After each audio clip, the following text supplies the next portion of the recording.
it's not all about the food, right? I mean, like, you can tell it's like how you sell the business. Like, it's probably more important than what you serve in the restaurants, right? That's the importance of like the good network and how you polish yourself. Welcome to What's on Your Plate. My guest today is Tantra Tobing. He was a banker before and traded it for a path of entrepreneurship and person of influence. I talked to him about a lot of things, from personal branding, the evolution of the influencer industry, and finding authenticity in a crowded digital space. He mentioned to me once that no matter what his product is, whether it be crispy shallots or a travel agency, that he always has a wait list. And I know, like you, I want to know his secret.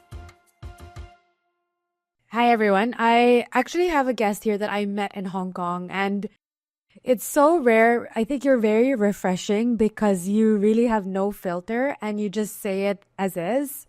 We met at the Wing, and I was so lucky to be Yeah, seated beside you. we're in the same Yes. table. And you were just like, I have no filter. This is how I became like this. I was like, wow, okay. First time. That's actually okay. That's actually how you gain trust, but we'll Yeah, discuss for about sure. it later. More Yes, of later. Okay. course. I'll start off with a little icebreaker because I was looking at your Instagram and I saw this viral like influencer test where you're showing how much you earn from how Mhm, much a business earns from one reel you posted. And I want to read it a little bit because I mhm. think even if I rewrite this, there's no voice like yours. Basically, the caption said, for you influencers, yes, include many of you who purchased your fake followers and fake likes. Have you ever tested the power of your influence? Are you sure you deserve to be called influencers and not videographer if you don't even have any influence? And you go on about impressions, followers, and likes. And just tell me, how did this even come about? I mean, y- y- yeah. I mean, like, well, I mean, like, I've been in this industry. I mean, like, helping the F&B business and hospitalities and like promoting their business. In a way, it's influencers and as per se. But I mean, like, I've been in the industry. I've met so many like people, which I know, like, in the end, you can actually tell like which one are like influencers that really have the influence, or just like they're just uh fake ones. I mean, like, it's very different. I mean, like, you've met so many influencers also in your life, but I'm sure it's not always the same what they portray in the Instagrams, right? Sometimes they are very quiet, sometimes they are very shy. So whatever you say on the Instagram is how they polish Yeah. themselves, right? Yeah, but but then again, I stuck in the business, and then like I jumped into entrepreneurship myself. From a banker, so I was to share a bit. I was a banker for 12 years, and then on 2020, I jumped into my family business, and now I also have my own business. I have my online F&Bs. I have my restaurants, and I just built a travel agent last month. So it's pretty much related to all my industries. I mean, like, industries that I've been helping for the last few years. So jumping on the other side of influencer life, I mean, like, being in the entrepreneurship, you have to count the ROI, right? I mean, like, how you um spend on the business cost, like the marketing cost, to how much it actually generates for your business, right? I mean, like, if you only want to treat people for like a nice F&Bs and like good chit chats and everything, you can do that to your friends, but not relate to the business. I mean, like, influencers, I mean, like, per se, a lot of people pay influencers because they're expecting their business can be helped Yeah. and boosted, right? But how much can actually that be proven?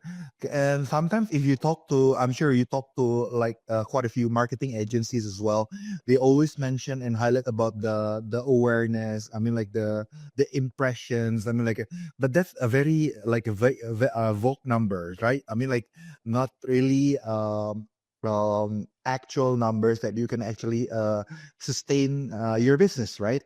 So that's how I started this influencer class. I mean, like, just to show this. I mean, like, you don't have to have like a big number of followers. I mean, like, I don't have like that much a big number of followers, but how you drive them to your business, right? So that's so how I jump into this influencer class. I mean, it's been my I think it's my 13th or my 14th. 14th. I do recall. Congratulations. 13. No. So now it's number 14. I think now is number 14. The Mandarin Oriental was number 13. So back to the influencer test. So I'm doing with reputable hotels and restaurants. I mean, like promoting their business. Actually only one product, and I'm just doing like a very amateur video. I intentionally don't want to make it like a very professional, like like a food blogger type, but Yeah. like a very amateur. So I just want to see, like, it's not all about the videos, but it's all about how you convince the people. Yeah. That's how I've done with the influencer test. Yeah. When did you first realize it? You had some level of influence that you could move people to order, buy things. Like, I remember in Hong Kong, we were in the Wine and Dine Festival, Mhm. and you bought out a bottle of shallots. And it was the most random thing I've ever seen. And you said, there's a wait list for this. I was like, wow, you know that no matter what you touch, as long as you really believe in it, you can sell it. And Yeah. when was the first time you go like, oh, anything I recommend, people will actually buy it. Like they will be interested. So it started when I opened my online F&B business during the pandemic. So it was in 2020. So I was so bored, like everyone else in the world, so bored. And what else to do? I'm just at home, so I just started like a online F&B business. So it's mainly a traditional food. So from that, like apparently we're quite successful. So I built a database, and the thing is, I communicate with all my database, my loyal customers. So in my database, I built like a loyalty. I mean, like I'm starting from aviation, right? I'm an aviation geek. I start everything from aviations, which very rare. So I initially, back in 2017, I was known by the aviation geek in Indonesia. So I review the airline product. I write for articles for the magazines, newspaper, and then I started to become a speaker in radio and travel fairs, also for the airlines. So that's how I start. So I also built my online F&B business in the airlines loyalty business as well. So I built by tier on how many transactions they are doing Wow. with the Okay. business. So I'm starting with for my from my first class customers. My first class Yeah. customers are the ones who already purchased Yeah. 25 times. Those I'm very blunt, so I only want to talk to all those ones in the Okay. first class customers. So if they want to DM me, or if they want to reach me out, or they want to talk to me, they have to purchase 25 times Wow. first. That's such a good I filter. know it's very harsh. So if people, if they're below 25 times transactions, I either I didn't want to interact with them, or sometimes if they only purchase below 5 times, I block them straight away. I feel so privileged that you're giving me some few I minutes of know. your time today because I did not buy first class yet, but that's really interesting. So I'm known being for Yeah. being harsh to my like those people that don't purchase as much. I'm like not active in doing transactions, but I'm known to be like very nice. I mean, like I always invite all my first class customers for Okay. like dinners and like some coffees and everything. So I always interact with all my loyal customers. So that's how I built my loyal customers I'm to amazed. up to date. So whatever so that's how you because I'm just a seller of snacks, like a traditional snacks, which they can buy anywhere. But it's not necessarily like they can interact with their sellers, right? I mean, like I'm a seller, I'm as a seller, so I want to interact with my customers, my loyal customers, so I can gain their trust, so I can build a relationship with them. So that's how I build the trust. And also aside from that, I'm always being blunt in my post, or like in my public or social media life. So I mean, like I'm not gonna say if the food is good, if it's not good, and everything. I mean, like I never actually sugarcoat my experience. So that's how you gain the trust, what we discussed earlier on how you gain trust and like being blunt. So that's actually part of me of getting trust from the people. well, once people trust you, I mean, like it's more easy to send your message and send your influence to Yeah, for your sure. I audience, mean, right? just giving a context to people that will listen to this, because you started, you were a banker, then you went into aviation blogging and just sharing your expertise there. Then influencer, I mean, the influence is going on through the process, right? And you're entrepreneur now. Can Yeah. you talk a little bit about the transition? Like why you started as a banker, then went into aviation, then and such. I know it's a long story, but maybe just talk a little bit of how you moved from one to another. All right. Banker is an extra lot. I mean, like we have Asian parents, Asian families. They expect you to be like in a serious corporate world. So that's how I start. So I started in 2009 in Standard Chartered in a bank. I joined the management trainee business I have a program. So I was there for 8 years, and then I moved to another two foreign banks in Jakarta, based in Jakarta. And during those times, I mean, like what I appreciate from my banking world is about the network. So in this business, also in the F&B business, I'm sure you'll also agree that it's all about the network, right? So it's not for me. Can I shift the topic a little bit? Yeah, Yeah. So go for it, again, wherever. okay, again, back to network. So for me, the three most important, I mean, like how you sell your business, whatever business you're having, is your products for sure.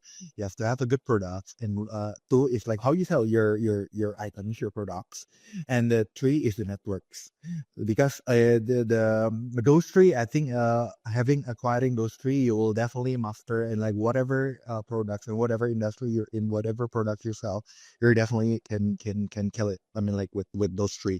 So back to the network. The network I started in the banking. So how I built my network was in banking throughout a lot of like industries, including the travel online and then the F&B industries. I also started in when I was in banking, when I was a banker. So that's how I appreciate my years in banking until now. What I treasure most is the network. So from those networks is how I also started this influencer things, because like I know a lot of medias like newspapers, medias like group medias.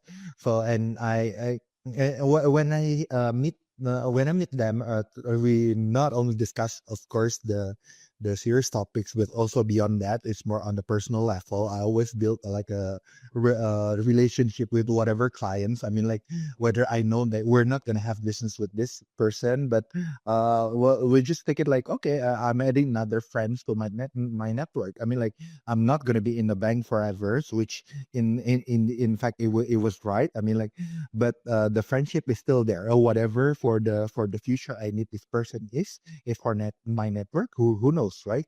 So I always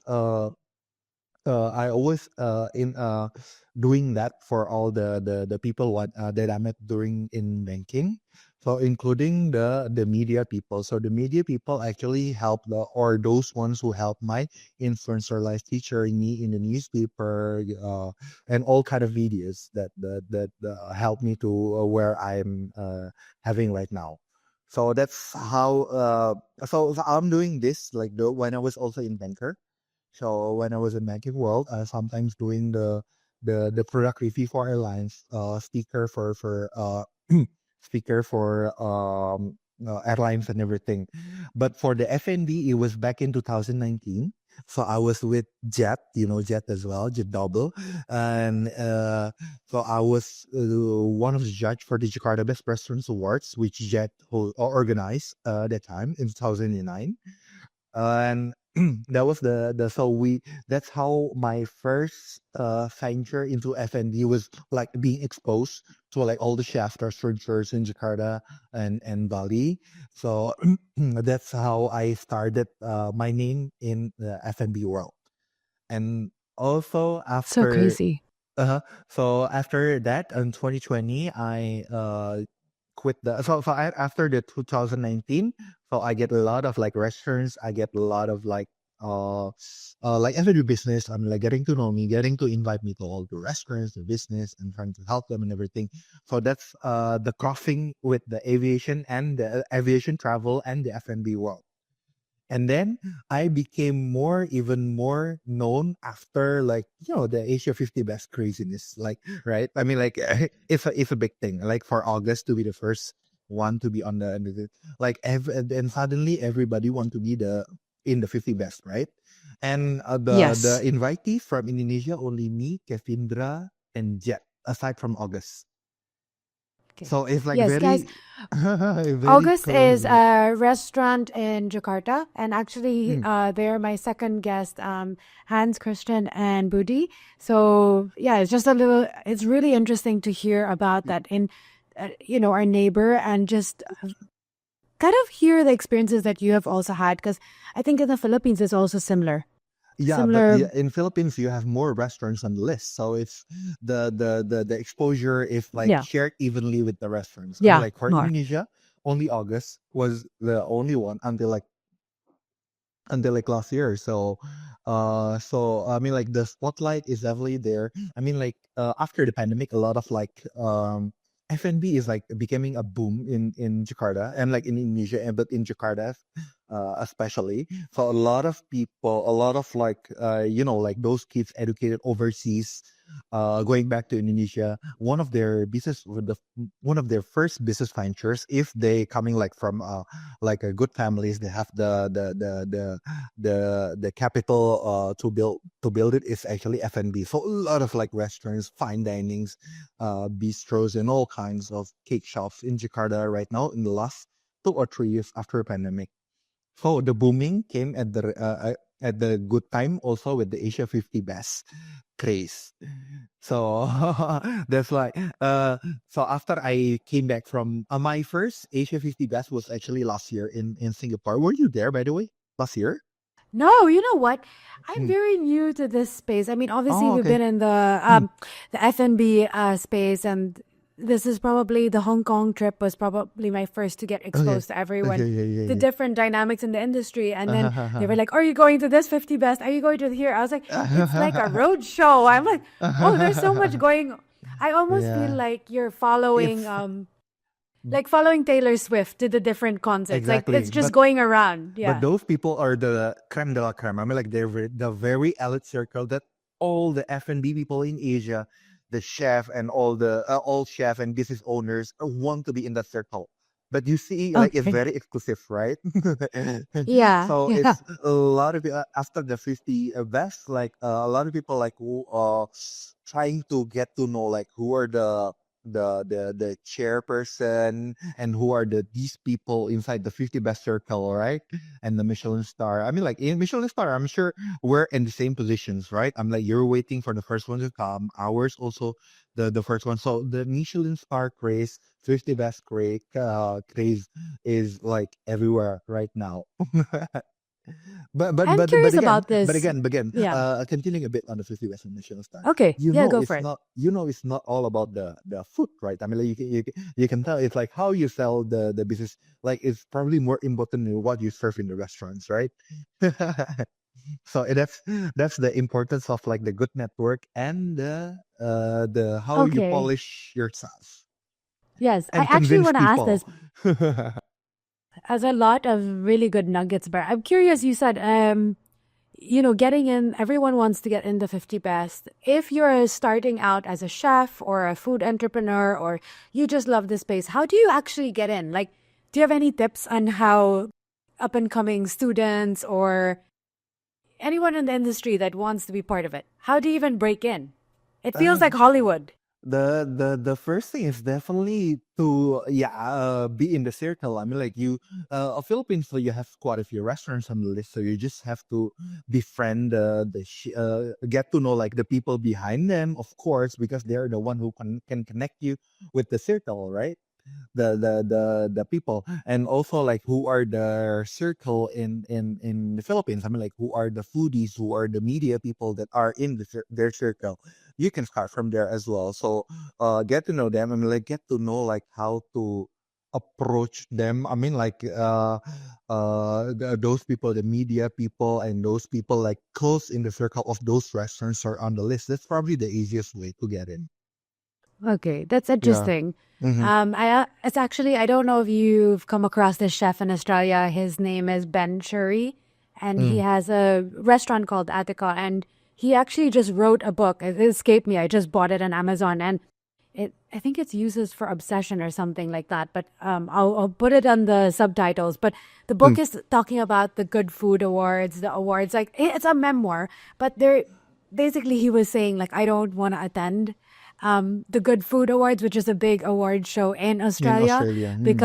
because of there's a lot more that goes into it, and just interesting to hear your perspective and whether you believe that or not. I do think it's still golden to understand your network. So Of course. I Mm-hmm. understand some rating systems. There's a Uh, lot of questions into it, but mm-hmm. if anything, whether it's that 50 best or Michelin or Good Food Awards, like it's still important to have a network no matter what business you're going to put up. Exactly. I want to ask you, Tata. You may not Yeah. be like a restaurateurs forever, right? A lot of like F&B owners, they are doing the F&Bs as a side hustle, right? Not their main business. So It's a if hard business and though. always, but it's always good in your portfolio, right? I mean, like whatever business that you're doing, if you have a like award-winning restaurants within your portfolio of business or whatever your business mix that in your portfolio, it's always good, right? And it can increase your value as a corporation. I mean, like from a business perspective, right? It's really interesting that you talk a lot of If this portfolio. It's not something you hear a lot with influencers or the people that are on socials. Like you really think about it so deeply, and a lot of numbers and data goes into it.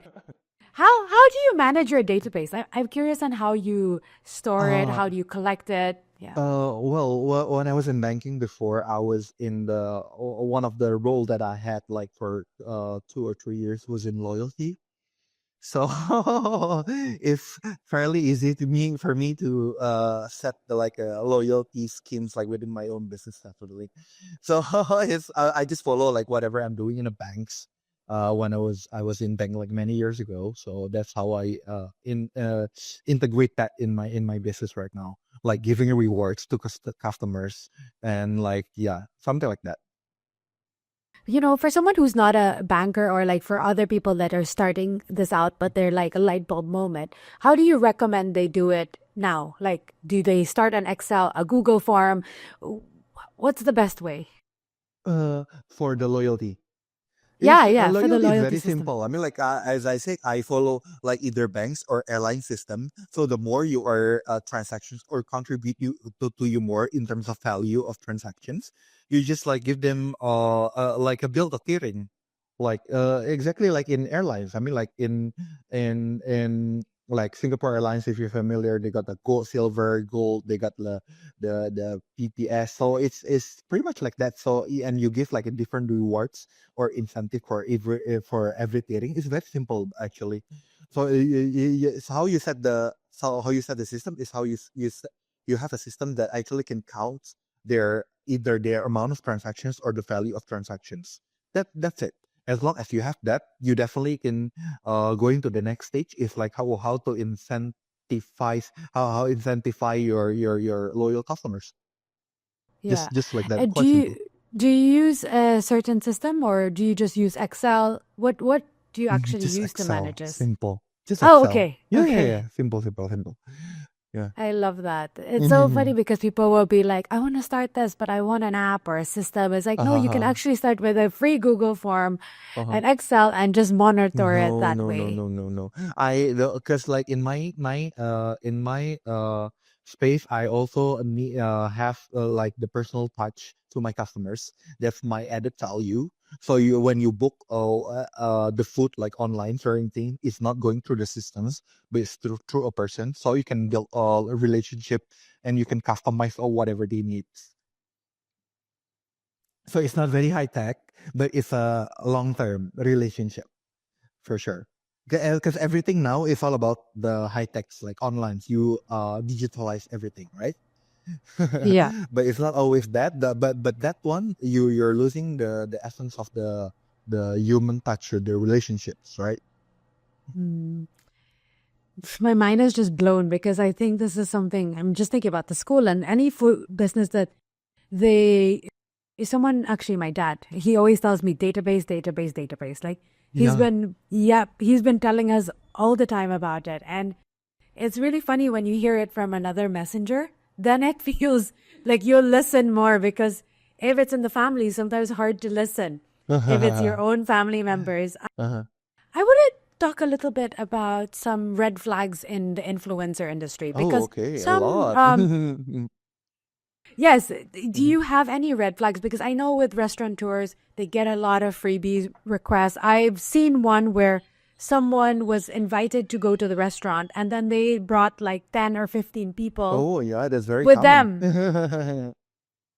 And without saying that, and what are some red flags people should watch out for when it comes to influencers? Okay, definitely. You just have to look at the page. I mean, like you as a business owner, you see this Instagram page, and you see like all the people in the pictures in there, and so those people in the pictures are the real people that are in their Instagram base, right? So you can tell like how they look and their appearance and everything. Is that your target market? If that's your target market, then definitely you can use this person. I mean, like if you don't see the people and you don't like those people, they definitely don't not your target market, and just don't go with that person. It's very simple, right? Because if the number of Instagram followers, as you know, is very easy to buy right now. It's very cheap, right? Everybody's buying followers to build their own credibility and to build their own how do you say like sell value in front of the business owners to attract them to hire them or to book them, right? But it's really is like if it's as simple as like for myself, it's like you see the simplest way is you see those people in their Instagram, or probably those the one that are commenting on the page or the feeds, and you click one by one. It's very easy, right? So those are the active customers of this certain personality or Instagram personality. You see these people, and if and you see like whether you like them or not, right? It's very simple. Like that's the simplest way for me. Don't look at the number of followers, but look at the people inside the this person's Instagram. Okay, okay. I got it. That makes sense. Do you what do you think about paying for influencers? Do you think should one pay? Because I remember one influencer rated. I think in the Philippines the market is so different. The pricing there's people who do exchange deals. There are people that charge a certain, let's Same, say, same. $200. Then there are people that go about like $10,000. Same, And same. I'm sure it's the same here. okay, Yeah. okay, So I mean, like it's all comes down. I mean, like for me, if I'm hiring as an influencer as a promo as in my personal business owner, I will definitely rather use a promo code and then the profit sharing with the influencers. I mean, like it's very shared, right? I mean, like that's why I'm highlighting that like the influencer class. I mean, like I'm contributing this amount of value, then probably it's more fair that those people, the business owners, actually paying in percentage of the value. But how to quantify that is probably using a promo code is the easier. I mean, like fair enough, right? I mean, like if you sell less, then you won't get any. But if you sell much, you probably can get like much higher than the one that you charge in your rate card, right? yeah, yeah, for But it's sure. pretty fair enough. I think it's for me as a business owners, you can might want to consider that as well, rather than being because like at the moment, like if you go to the influencers or whatever, they will send you the rate card. Okay, this is my rate card. This is my menu. You want like the combo of like this and this and this. You want it? You take it. If not, yeah, just there's no room of negotiation, right? Yeah, yeah, yeah. I think in the Philippines, there's a lot of negotiation people will do. Like it never ends. Like sometimes you get a 50% a request for a 50% discount, or I've seen people mark up their prices so high because they know that people will ask lower, right? And I Exactly. don't know what it's Like like even in yeah. like these days, like even in Asia, I'm sure in it's a lot of in Philippines. I mean, like even celebrities, even like famous people, they still buy in followers as well, just to build more credibility for them, right? So it's not like necessarily like, okay, this one got verified, the blue tick and like the celebrity and everything, but they still buy. So then never trust anyone on Instagram whether they are buying or not. Okay, okay. Yeah, many of them. I'm sure like I can dare to say like more than 50% of the influencers in Indonesia buy their followers. Mm-hmm. I've seen the prices of them. I think some people Mm-hmm. have offered to do that. We have never done that. I just feel like Uh-huh. I'm really big on integrity, but I get why people do that. There is one influencer someone was sharing to me like, "Hey, watch this person. In 1 week, their followers jumped 20,000 followers, and that's not because of their post. They haven't posted anything. That to me is wow. It's such a vague industry. That's why for me, I Exactly. wanted to talk to you about it. And it's getting easier to fake that as well. I mean, like it's easier to like buy followers and and everything. And a lot of people actually doing this as a main job. Many of them, right? As a Yeah, being yeah, influencer as their main job. So, yeah. Doctor, I want to also talk about your travel agency. I know you launched one, Mhm, and just tell us a little bit about that, and then the branding also. I think you've mhm. used the word Sultan again. Sultan. Like Exactly. how did that? Tell me a little bit about that name, and then let's talk about your travel agency. Yeah. Okay, so I just built my travel agent a few weeks ago, actually. So it's called Booking by Sultan. I use just Sultan because it's my how do you say, it's my signature. So people already know me, and with the Sultan name, I wore the rope and everything with with sorban and everything. So if I thought it's very unique, so I just use it as my signature in all across the business as well. So again, I built a travel business because I have a very strong network in hospitalities, airlines, and everything. So and all these times, people just ask me like, "Hey, where's a good hotel in Singapore? Where's a good hotel in Manila? Then I just then I crossed to me like, why they just ask me why they, if I build something, they can buy through me. If I build a platform, they can buy through me, and I will get the fair of business, right? And because all the time, I mean, like for the many years, people only ask me like, where's a good hotel and everything? Where's a good airline? Oh, why don't you just buy with me now? I mean, like I have my own travel agent now, so I can that, and I also have a very good network, so I can negotiate with all the hotels and everything. I've been helping them for the last few years, so it's not very easy to reach them to ask for like assistance. I'm like, hey, I have this strong database. I mean, like, how can we send them more of them more to your hotels? So something like that. So that's how I started It's everything. So genius. using again my network and also my persona, if you can say, as a sultan of travel, as you know. So Yes. yeah, just to make people convince. I mean, like on this. I mean, like I leverage on the people's trust on like when they ask me about the travels and the airlines and the hotels, right? So in using this booking by Sultan, I'm expecting them for like as using my credibility for the team to give the best options for them to travel. Yeah.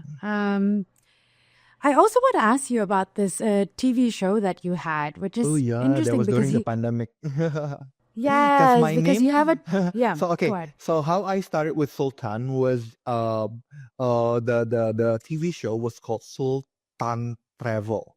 So Sultan Travel. So the middle is my name, right? Sultan Travel. So it's like it's probably it's just natural, right? So that's how I came up with the Sultan name. So What was it that? runs. Yeah. By the way, so that was during the pandemic. So we had 2 seasons. So that time we couldn't travel overseas. There were still like restrictions and everything. So we toured the hotels in Jakarta and Bali. That time for 2 seasons. So we've done 34 episodes like throughout all the hotels. So we touring the hotels and like normally I'm wearing I was also wearing like a special costumes. So like for instance, like for Mandarin Oriental, I was wearing the emperor Chinese emperor robe, and then like for the so I always do a thematic thing on the show. So it's and also the same bluntness and everything. So people, I hope that people do enjoy that because that's already been my image on my Instagram anyway. So it's so I'm just using that leverage right on my TV show as well. Mhm. Yeah. Do you ever get tired of doing this stuff, or you love it? Yeah, I'm I curious. You love have so it. much I mean, like energy. it's my hobby. I mean, like F&B and traveling. So, I mean, like I think it's many people's like dream business, right? I mean, like they I'm sure a lot of people like either like F&Bs or like travelings, or many of them will like both, right? So it's part of my passion. So I don't think I will ever get bored because like doing in the side this side of business, the other side of this, I mean, I can learn a lot of new stuff. Surprisingly, I mean, like I've been like doing the influencer for hotels and F&B probably 7 or 8 years, but still like having this business like restaurants, the back ends and the business side, and let try same like with travel agents as well. I mean, like the back ends and like the marketing. So it's always something new to learn. Like even so many things that I haven't yet to learn. I mean, like when every day. So I don't think I will ever get bored. It's my passion. It's I think it's a privilege, and it's also very rare that that happens. And once you find, also me, I find this like I actually really enjoy working around food, and in our family, it's like there's chefs and cooks, but I also cook, but I prefer to stay in the communication and the writing side. But your story actually, your journey has reminded me of this book. It's called Key Person of Influence, and it's by Daniel Priestley. And if anyone wants to download this, it shows like the step-by-step process of you pitch, you learn how to talk about yourself, you pitch, you publish, whether it's Mhm. content, whether it's TV show, books, articles, and then coming up with a product. And then later on, more of the speakership and upping your profile, and then partnerships. And it's so people are really shy sometimes to put themselves out there. But I Oh, always say you don't have to think about like millions of followers. Just yeah. share what you're learning, what you know, and the opportunities are amazing when you do get out there. Exactly. How And again, like coming back to business. I mean, like again, it's not about the products you sell, but like how not how you market the product and how you market yourself, right? I just have a couple questions from people. Yeah. I asked some of our students and my small 2,000 plus following, but they have Mhm. sent some questions that I think is fun. Number one is, what has been your most memorable collaboration? My most memorable collaboration is definitely the first one because the first one was with the Raffles Hotel Jakarta because that was during the pandemic. So we weren't really sure that a lot of people, that was also my first influence test. So I was still quite a lack of confidence and I'm still like a lot of like learnings from there. But in the end, that time we sold like 350 Queen a month. uh, I also had the Queen Almonds were not like the most popular pastries, right? But yet we are still selling it like during the pandemic, the first one. So I learned a lot from that, and that was my up to now still my most memorable. It gave a lot of learnings. Up to like 2 years later, I built my 14th. So almost every month with the influence test. Mhm. I love it. I love the 40, then I can't wait for you to have 100, 200, and it'll just compound, right? And the second question I have is, biggest mistake you've seen brands make when it comes to influencer marketing? if they trust too much on the number of followers. The number of followers is like really all the devils in the world. I mean, like all the people focus on the number of followers. I mean, like so, and also for the influencers as well. I mean, like they are like focusing too much on like a lot of like people getting stressed with the number of followers. They probably not keep adding. Like a lot of people like very mental, becoming very mental for many people, right? Like the number of followers, like they're focused. Oh my, oh my God, my followers are not increasing or something. Everything. It be a lot of people got stressed because of it, like like and like so it's like it's in don't focus on the number of followers for sure. You see like the engagement, the and probably but engagement, I mean, like the actual engagement. I mean, like an actual engagement, how you sell and how they contribute to your business. And probably you can also ask about the word of mouth. I mean, like the from the people that already use them. So you can ask your restaurant peers. I'm sure if you're in the restaurants or F&B, you have your own circle. You can probably ask them who were their success stories, like which with a certain key influencer or anything. That way, that will save you a lot of money rather than paying, save you a lot of money and expectations. Because money you pay for these people and the expectations that you are gaining. I mean, like, oh, having paid this, I'm expecting you or expecting your business to be like sales to be like that kind of like lead to disappointment, right? I mean, like if you're hiring the wrong people and like you're paying this much, you're expecting, but you didn't get in return, that will like disappoint you like even more, right? So, so again, don't focus on the number of followers. Listen, probably ask your circle of F&Bs, like whether the same restaurants in the neighborhood or the same team with you. I mean, like which person that has been their success stories in the past and everything. That's probably help you. Easier to help you. This is so relieving. I mean, and in the school, we do track numbers like reach and all leads and such, but I'm very big on tracking sales, like conversions and how Oh, many people we exactly. converted That's from that. And important. there's no point reaching 500,000 accounts if the sales are low that Exactly. week, right? Exactly. You don't need the number of followers, you need the number of sales, right?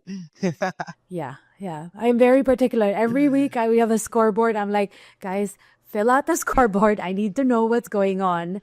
Um, my team knows this. They're like, oh my God, another scoreboard. Last two questions. Mhm. Um, one underrated tip for building genuine influence today. Oh, be genuine about your experience. I mean, like, be blunt. I mean, like, that's how I started everything. So, when I did my product reviews and everything, so I'm trying to be as blunt, as honest as possible.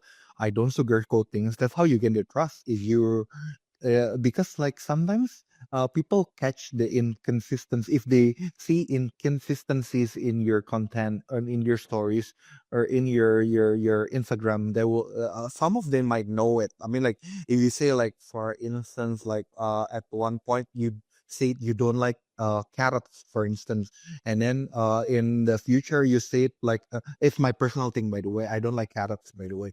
So and and in one of your future posts or stories or anything, there's a carrot dish and you said like you liked it, but you know that you don't like it. People can sense the inconsistencies, and that's how they lost their trust with you. I mean, like, so be consistent, be genuine, and be consistent with whatever your opinion is. And the people and don't really care about like people's opinion. I mean, like if people hate you, they don't like you, then they don't like you. I mean, like people like you. I'm sure there's a belief that you have your own market.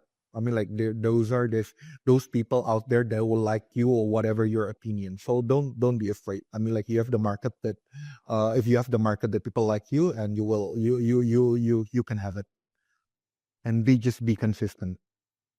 My last question for you Mm. is just going back to what your parents said, that you should be a banker as like a typical Asian parent. Asian What do families. they think of, yeah, what do they think of your job now? And how do you explain like, oh, Oh, don't this worry, is they're enjoying it. I mean, like, if I got the if like some restaurants or hotels invite me, I take them along. So they're enjoying it so far. They're enjoying the perks of like having a son like me, I'm sure.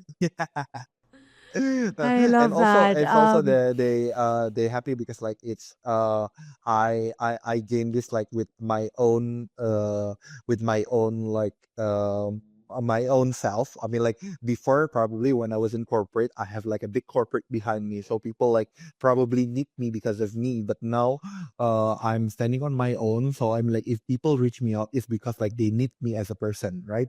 So that's the thing, that how I built everything on my own, and not like with like a big corporation or anything like behind me when I was in banks or anything Yeah. before. Thank you so much for giving me your first Mhm. class time. I Thank you. how do people connect with you? I know that obviously That's you're from my mainly in the Instagram. local market. Okay. Yeah, through my Instagrams. Y- Yeah, it's everything. yes. All my main accounts, everything is in English, because I've like a lot of like people. My Instagram is not coming from Indonesia, so everything's all the communications in English anyway. Okay. And yes, so just follow him at Tantra Tobing. So I'm just putting it out there and I'll put it in the captions and the newsletter. And I appreciate so much your time, really. And Thank hopefully you'll come to the you. Philippines. Yes, I will definitely, take you out for dinner. That's definitely, my definitely, for sure, promise for for sure, you. for sure, for sure. Okay. Interested. Thanks for being part of What's on Your Plate. I'm really grateful that you're listening to this episode. And if you'd like to connect with me or give me some feedback, head to my Instagram at @beatrindad_. And I'd love to hear from you.